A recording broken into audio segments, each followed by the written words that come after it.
Hello everybody, and welcome back to OMB Reviews. I am the critic who is a cynic. Hope we're doing well, and today we'll be looking at the current box office for No Time to Die and how the media are trying to spin the holiday weekend, as yesterday was Columbus Day. By the way, happy belated Columbus Day to everyone. Actually more of a Catholic holiday than some might perceive it to be, even though it's been attacked over the many previous years. But before going into these numbers and why the excuses that are going to be made ultimately for this film's very poor performance in the domestic market really is unfounded when compared to other films that have come out during this time period, please make sure you smash that like button, light up that fire button if you're watching on Odyssey, and also make sure you're subscribed to the channel with that bell notification tone on. That way you know every time a new video or live stream goes live on the channel. So this from Deadline, No Time to Die now seeing 60+ million opening over the 4-day holiday weekend. Yes, we're going to acknowledge the holiday that everyone has been attacking ever since, of course, it has been redubbed and renamed to something which denies the Catholic roots of the original Columbus Day expedition itself. But as it says here, and I love how they try and spin it, No Time to Die will wind up at 60+ million over the 4 days thanks to the Indigenous Peoples Day holiday in the Northeast. No. It's Columbus Day. It is still Columbus Day. It is still the day in which Columbus founded, or rather sailed and accidentally, by all metrics, sailed into the Americas. And so let's go ahead and be honest there that is actually what the day is. This Indigenous Peoples Day is obviously just this tremendous cop-out. Anyway, the $5 to $6 million Monday is in store for the Kari Joji Fukunaga directed MGM feature, which is in Space of Spectres Monday 5.3 back in 2015 and higher than 2008's Quantum of Solace 4.1 and 2006 Casino Royale. Oh man, it must mean it's doing well. Well, let's actually go ahead and compare these films for a second. First off, No Time to Die opened in far more theaters by a large degree than any other James Bond film. I mean, look at that compared to Casino Royale. Over 1,000 more theaters, almost 1,000 more than even Skyfall, which to date is the most financially successful of all of the James Bond films. Compare it to Spectre, where it's about 500 or so more, and very similar numbers, of course, to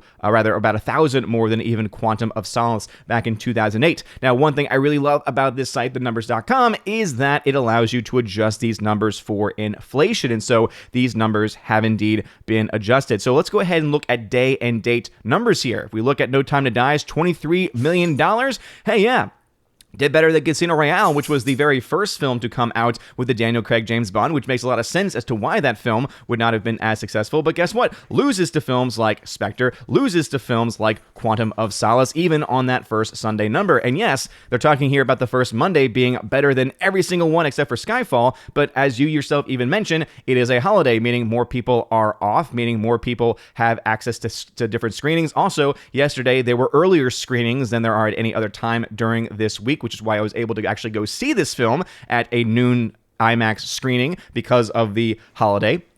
However, again, that holiday being Columbus Day. However, those numbers, again, are kind of disingenuous when you compare it to just how much better these other films had done previously. Obviously, Casino Royale being on the lower end of things, even when you adjust these numbers for inflation, because, again, as I said, it being the first film to come out means that it had something to prove, right? It had actually something to prove in this time and space, and obviously it did. By the end of its run worldwide, it made $831 million because it was able to bring people back to the theater. It was a very rewatchable movie, a very well-done film, whereas No Time to Die, if you watch my review, my spoiler-filled review yesterday, you know, one of the biggest critiques that I have of this movie is that it really isn't a film that has a lot of rewatchability factor to it. It is very specific to the Daniel Craig universe, to the Daniel Craig James Bond, and outside of it, I think that it would fail on multiple levels, bringing in anyone new into the franchise, and if anyone has even a basic understanding of the franchise, would leave a lot more people either confused or even downright angry over the results of the actual film and some of the choices and decisions that they decide to make within it. The main point of it is to say, though, that No Time to Die is right now on pace to be the worst performing domestic release for any James Bond film in history. And the reason why is because I don't think this film is going to get to the point where it crosses $200 million domestically, and I base that off of the fact that it had a very paltry 50 $55 million opening weekend, which again is well below the supposed expert expectations were going into the actual weekend itself. And also because we're going to have some competition coming out over the next couple weeks, including films like Dune, which is going to have a bit of an issue with the day and date release on HBO Max. Also, other films like Halloween Kills set to come out during this time period, and another bunch of films, another crop of films set to come out in November. So competition at the domestic box office is going to keep No Time to Die in a very weak position. Not to mention that the ending of the film, having been spoiled for a lot of people, is going to turn a lot of people, especially hardcore Bond fans, off from actually wanting to go see this film in theaters, even though this is the last of the Daniel Craig Bond films. Now, some might be saying to themselves, yes, but you know what, Odin, it's the pandemic. It's the pandemic times. You got to take that into account. None of the other films were dealing with that. Oh, okay. Well, then how in the world is Venom 2 doing as well as it's doing? How is it that Venom 2 made $90 million compared to the first Venom's $80 million? How is it that this film is set to be almost as successful domestically as the first Venom film? Now, just as I had predicted a couple weeks ago that Venom 2 was slowing down and that the day numbers were actually looking pretty weak for it, again, my assumptions were correct there, because now the first Venom has actually passed the second Venom. So now the second Venom's, when you adjust for inflation numbers, at $142.8 million, which means that this movie, Venom 2, is likely going to come in domestically underneath where the first Venom ended up, which was over $200 million. But again, by how much, we really don't know. This film very well still could crack that $200 million, or at least get close to it, and it would still be off by about maybe 10 to 20 million from the original. But the fact that this is a movie that is doing so much better than what anyone had expected during pandemic times, during this entire situation that they're going to, of course, use to explain and make excuses for films like No Time to Die, is, I think, something that's important to point out, because it's clear that audiences were willing to show out in droves for films like Venom 2, and were actually even able to put the original film, give it a run for its money. Again, after that first Monday, $95 to $90 million, and it wasn't until this weekend that the first Venom film finally surpassed it on that second Saturday's numbers. But again, it's also because there was competition from No Time to Die getting its opening release here domestically. These are things that are often getting ignored, and you're going to hear excuses for why No Time to Die is not doing as well domestically. A lot of it's going to be based on what they claim is, well, you know, the older demographic, they're still terrified and scared to go to the theater, and so that's why it's not doing as well. And, oh, you know, Venom 2, the one's doing well because the younger kids, they're so reckless and crazy that they're willing to go out and risk their lives. And oh, that's right, there's never really been a connection to any type of outbreak from a movie theater before, but hey, you know what, I'm not a doctor, so what would I know? And so, yeah, maybe it's that they should turn off the televisions and stop listening to idiots like you who make references to things like, you know, Indigenous Peoples Day instead of the actual holiday, which is Columbus Day.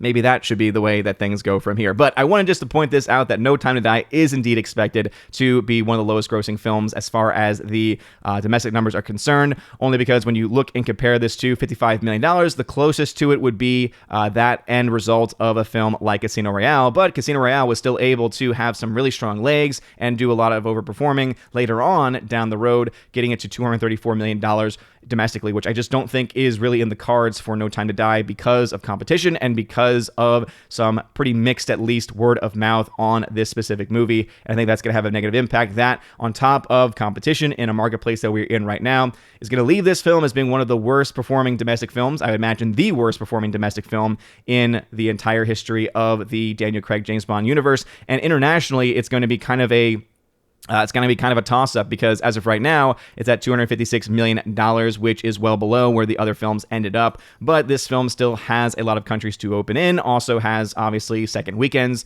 numbers to get updated over the next 1 or 2 weeks or so. So this is a film that could theoretically get closer to the Quantum of Solace total of 754, but that would be a bit of a stretch. This is a film that I could see topping out closer to $650 million, but we're going to have to wait and see exactly what the numbers we have next weekend domestically are concerned before I'm willing to make any type of actual projections. The point is that I don't expect this to have a very strong week 1 to week 2 hold. And the reason why is, as I said before, because of the numbers that we're seeing from it not performing as well as a lot of the other films in the franchise. Again, it had a very strong Friday, but then compared to Casino Royale, it lost. And I think a lot of that has to do with the word of mouth campaign and just the fact that there are a lot of people that are, I think, rightfully ticked off about the way that the character of Bond is treated, specifically at the end of the movie overall. And it needs to be brought up once again that if we're just going to blame the pandemic on things, then how in the world are we going to explain Venom 2 being more successful than the first Venom film, at least in the first several days of its own release, and at least could go dollar for dollar, at least on the domestic marketplace for a long time. Now, do I think Venom 2 is going to get close to the $858 million of the first Venom? I don't, and that's because I don't think it's going to do that well in the international box office because of limitations in the international box office. There's still a lot of countries that are on lockdown or partial lockdowns, and again, doing ridiculous measures there, and so that's going to have an impact on the amount of screens it can be on. However, do I think it's going to do a lot better? And again, this 43.9 is kind of deceptive because remember, this is a movie that has not opened in several markets where it will open up this coming weekend and obviously in the next couple weeks and more after the fact. But what are your thoughts about this? Do you think that No Time to Die is going to somehow be able to beat the odds and do better than what's expected? And also, are you surprised that the media is trying to spin this as much as they are? And again, the fact that they're like, yeah, National Indigenous People. No. It's Columbus Day. It's okay. Very, very anti-Catholic sentiment there, but that's okay. Let me know your thoughts about this, though, in the comment section below. If you like this video, smash that like button, light up that fire button. Also, a huge shout out to Kara Tharp, who is a member over on Locals, and Bifford the Hobbit as well. You guys are all amazing and beautiful people. Hope you all have a wonderful rest of your day. And as always, God bless.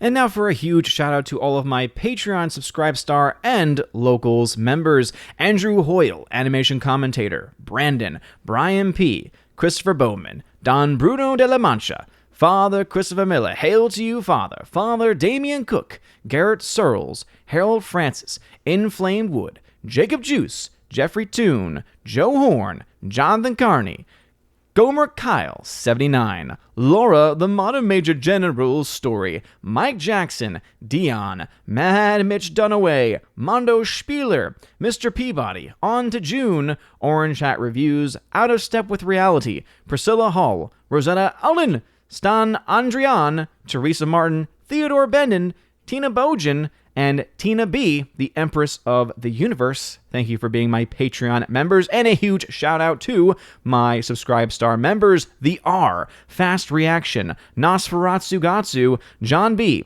Perpetual Punster, Mr. Roy, Glinzer, J. Alex McCarthy Jr., Dean Heist / the new number 2, J-Rod the Beer Guru, and ZK-Man. Thank you very much for supporting me over on Subscribe Star. And to my one Locals member, Robert Barnes, thank you for supporting me over on Locals. And if you want a name shouted out, or your name rather, shouted out at the end of every single live stream and video, please consider joining on one of those platforms, either Patreon, Subscribe Star, or Locals. Links to that can be found in the description. Look at that top link especially. It's called the Willow link there. It'll give you links to all the social media platforms and also ways to support the channel. If you want to be an Army of Asgard level or above member, you can get access to giveaways that I do every single month. I give away 4Ks, Blu-rays, all kinds of stuff. It is a lot of fun. Also, if you join at the Keeper of the Bifrost level, you get access to all of that. Plus, you get access to an exclusive podcast that I do with John the Flick Pick Flickinger.